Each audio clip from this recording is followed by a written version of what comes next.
दुख का कारण क्या है? हमारी अशांति, हमारी परेशानी का कारण क्या है? आपके पास भोजन है, आपके पास वस्त्र हैं, रहने के लिए घर है, पैसा है, आपका पेट भरा हुआ है, आप स्वस्थ हैं और ऐसी ही अनेक उपलब्धियां आपके पास हैं। किंतु उन सब के बावजूद भी दुख क्यों है?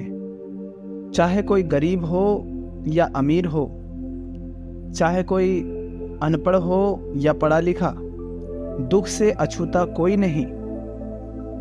तो इस दुख का कारण क्या है? यह तो स्पष्ट है कि पैसा मात्र बहाना है। पैसा किसी के दुख का कारण नहीं है, क्योंकि पैसा ना होना यदि दुख का कारण होता तो जो अमीर है वो डिप्रेशन से नहीं मरता, जो अमीर है वो दुख तनाव से परेशान नहीं रहता।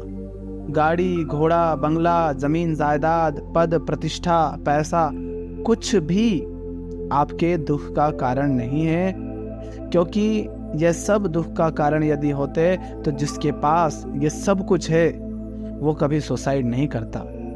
पर क्या सचमुच ऐसा है कि जिसके पास ये सब कुछ उपलब्ध है वह शांत है, वह आनंदित है? नहीं, बल्कि वह और अधिक अशांत है, और अधिक परेशान है और दुखी भी है। तो आखिर दुख का कारण क्या है? दुख का मूल कारण आप जानेंगे तो आप पाएंगे कि सिर्फ दो ही दुख के मूल कारण हैं। प्रथम कारण तो जन्म ही है। जन्म है, यही दुख है। जिसका जन्म नहीं हुआ वह क्या अभी दुखी होगा? जिसका अस्तित्व ही नहीं है क्या वह दुखी हो सकता है? नहीं। तो जन्म ही दुख है।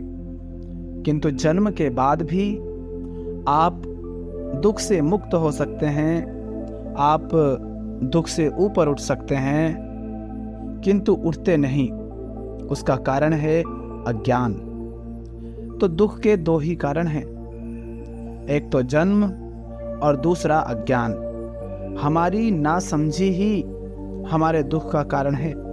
हमारी नासमझी, हमारा अज्ञान ही हमारे दुख का कारण है।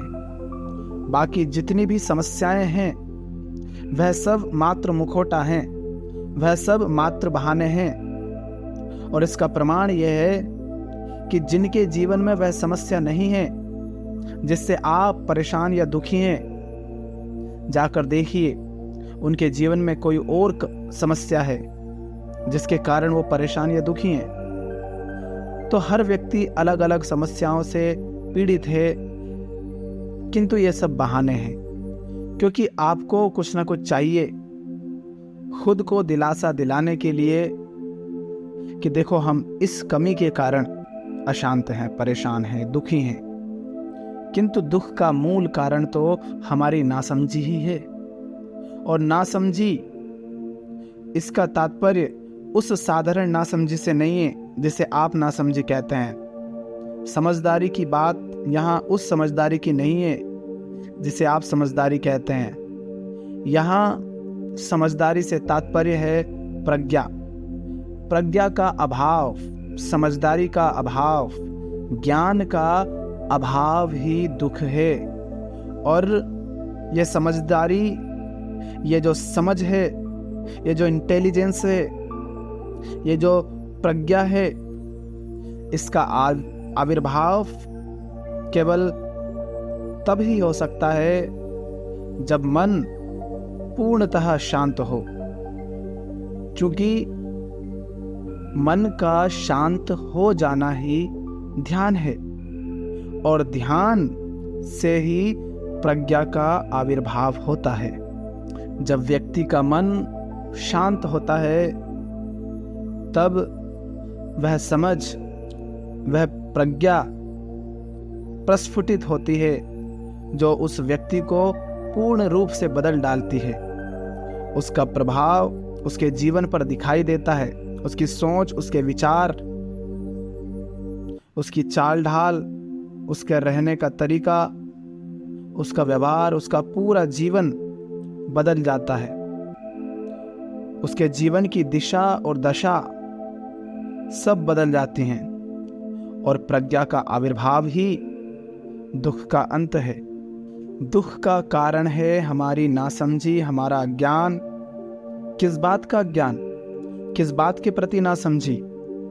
जीवन के प्रति नासमझी, स्वयं के प्रति नासमझी, अर्थात आत्मज्ञान का अभाव ही अज्ञान है। स्वयं को ना जानना ही अज्ञान है। जीवन को ना समझना ही अज्ञान है। यदि आप जीवन को नहीं समझते, यदि आप स्वयं को नहीं समझते, तो आप अज्ञानी हैं। और यह अज्ञान ही है जो आपके दुख का मूल कारण है। इसके अतिरिक्त और कोई कारण नहीं है। जीवन को समझे बिना, स्वयं को जाने बिना आप संसार की भागदौड़ में शामिल हो चुके हैं। इसी कारण मन अशांत है। और जब तक मन अशांत है तब तक ध्यान कैसे हो सकता है? और जब ध्यान नहीं होगा तो वह समझ, वह प्रज्ञा कैसे आएगी जो आपके जीवन को बदल दे, जो आपको बता दे कि आपका दुख नकली है, जो आपको बता दे कि आपके दुख का कारण और कुछ नहीं है सिवाय अज्ञान के। किंतु क्या यह प्रज्ञा दूसरों के द्वारा दी जा सकती है? क्या मैं तुम्हें प्रज्ञा दे सकता हूँ? क्या मैं तुम्हें समझ दे सकता हूँ? नहीं। मेरा स्वयं को जानना तुम्हें कोई लाभ नहीं दे सकता। मैं तुम्हारे साथ हंस सकता हूँ किंतु तुम्हारे लिए नहीं हंस सकता। मैं तुम्हारे साथ चल सकता हूँ किंतु तुम्हारे लिए नहीं चल सकता। तुम्हारे पैरों से मैं नहीं चल सकता। अपने पैरों से तुम्हें ही चलना होगा। अपने जीवन को तुम्हें ही समझना होगा। तुम क्या हो, क्या बने बैठे हो, उसे केवल तुम ही समझ सकते हो। उसे नहीं जानना है जो सत्य है, क्योंकि सत्य को जाना नहीं जा सकता। तुम्हें उसे जानना है जो तुम बने बैठे हो। इसीलिए यदि बुद्ध की प्रज्ञा जागती है तो बुद्ध के दुख का अंत हो जाएगा।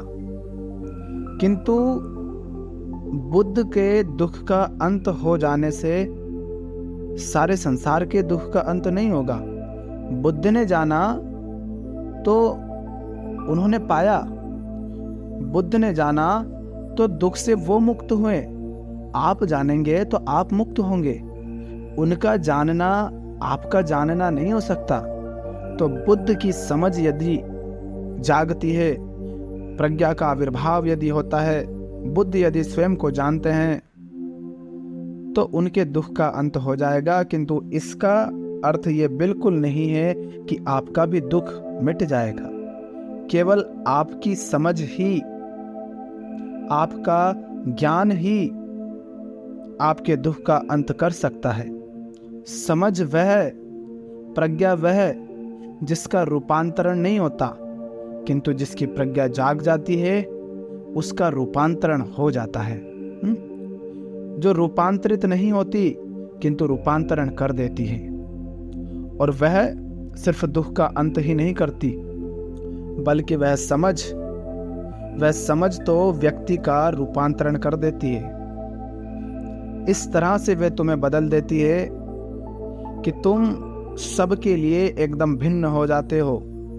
संभवतः संबंधों में भी खतरे उत्पन्न हो जाते हैं। आपके संबंध खतरे में आ जाते हैं, क्योंकि जिस समाज में आप रह रहे थे, आप अब उस समाज में समायोजित नहीं हो पा रहे हैं, आप उसमें फिट नहीं बैठ रहे हैं। तो ध्यान दीजिए इस बात पर कि आपके दुख, आपकी अशांति, आपकी पीड़ा, इन सब का कारण कोई वस्तु, कोई व्यक्ति, कोई विचार, कोई पद, कोई प्रतिष्ठा या किसी प्रकार की कमी या पैसा, ये कुछ भी नहीं है।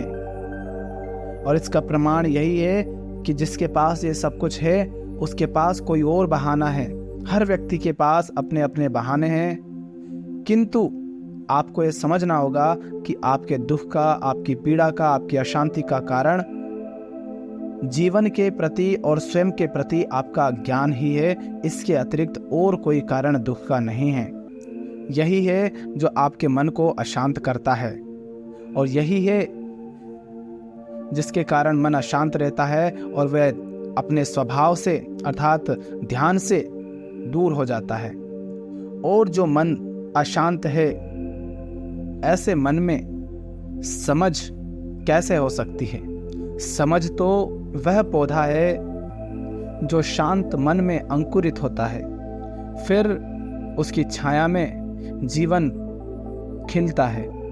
तो अपने दुखों को, अपनी पीड़ाओं को, अपनी अशांति को ठीक करने के लिए या इनसे मुक्त होने के लिए जो व्यर्थ की भागदौड़ है, उसको ज़रा विराम दें और अपने जीवन पर ध्यान दें। स्वयं पर ध्यान दें कि आप हैं कौन, क्या है दुख का कारण। यह जो भागदौड़ है, इसी पर ध्यान देना है, इसी को समझना है कि यह दौड़ तुम्हें कहाँ ले जा रही है। और यदि यह दौड़ किसी को नहीं पहुंचा पाई तो तुम्हें कैसे पहुंचा पाएगी। और फिर कुछ करने की आवश्यकता नहीं है, क्योंकि जब दौड़ शांत हो जाएगी, जब दौड़ थम जाएगी, तो संघर्ष रुक जाएगा। और जहाँ संघर्ष नहीं है, जहाँ दौड़ नहीं है, वहाँ अशांति कैसे ठहर सकेगी। अशांति का कारण ही है व्यर्थ की भागदौड़, और व्यर्थ की भागदौड़ यदि रुक गई तो शांति कब तक दूर रहेगी। और जब शांति दूर नहीं रही तो प्रज्ञा कब तक दूर रहेगी। इस पर ध्यान दें, इसको समझें। यहीं से ध्यान की शुरुआत है। कुछ और करना, कुछ और पकड़ लेना ध्यान नहीं है। किसी नई भागदौड़ में लग जाना ध्यान नहीं है, बल्कि जो भागदौड़ चल रही है, जो पहले ही पकड़ रखा है, उसको देखना, उसको जरा समझना और उससे मुक्त हो जाना ही ध्यान है। तो अपनी भागदौड़ पर ध्यान दें, उसे देखें। जहां हो वहीं से शुरुआत करो स्वयं को जानने की, जीवन को समझने की। ये जानना, ये समझना ही मन को शांत कर देगा, मन को मौन कर देगा।